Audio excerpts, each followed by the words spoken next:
Hi guys, so this time I'm presenting the bony landmarks of the glenohumeral joint. We're gonna start the posterior of the scapula here. Okay, so you can start off. This is the spine of the scapula, going to the medial border of the scapula, and heading down to the inferior angle of the scapula, and going to the superior angle of the scapula, and this is the lateral border of the scapula, and this here is the infraclinoid tubercle. Okay, and we're gonna go to the two for the bony landmark trails. So in the trench, right, leaps off the spine of the scapula and sinks into the three basins of the scapula. So from the infraspinous fossa, we're gonna go to the supraspinous fossa, and at the back of the letter C is where the subscapularis fossa is. Okay, so we all know all the muscles. We should all know the muscles that is in those fossa. Okay, so we're gonna go to the trail 3. For the trail 1, we all know that it's the edges, right, and the corners of the posterior scapula.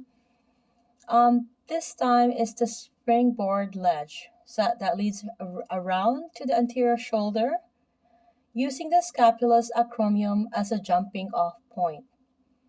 Okay, so from A, you're going to the clavicle. This is the clavicle. Okay, this is the acromioclavicular, and this is the sternoclavicular joints.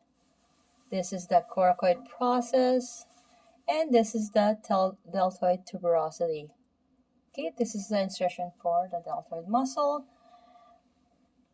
and this is the origin for the coracobrachialis,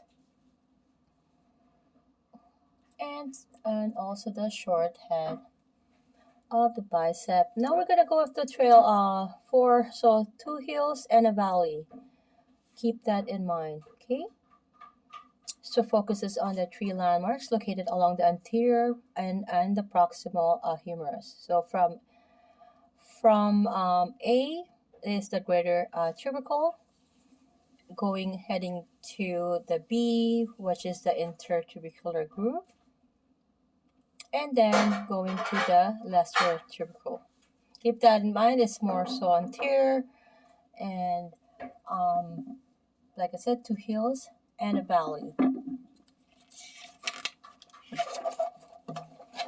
Okay, so we're gonna as we can see here,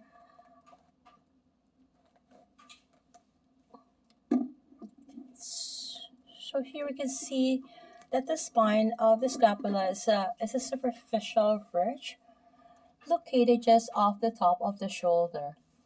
Okay, it runs at an oblique angle to the body. You see how it's oblique. All right, the finger of the therapist is on the spine of the scapula. It has an oblique angle to the body, spanning from the acromion to the medial border. So this is the acromion, and it goes to the medial border. That is the medial border of the scapula. Okay. It is an attachment site for the posterior deltoid and middle and lower fibers of the trapezius. Okay. So for the client in prone, lay your hands across the upper back and slide your fingertips inferiorly until they roll over the superficial spine, and strum your fingers vertically, palpating its width and edges. Also explore its entire length while palpating laterally toward the acromion and medially toward the vertebral column. Okay, so you can see here the partner is in prone, and the therapist is trying to locate the spine of the scapula. Because of its central location, the spine of the scapula makes a great base camp for locating other landmarks. If you become lost or confused while palpating the scapula, return to its spine. Okay? So we're gonna go ahead for the medial border. Okay, the medial border. I'm gonna do another video.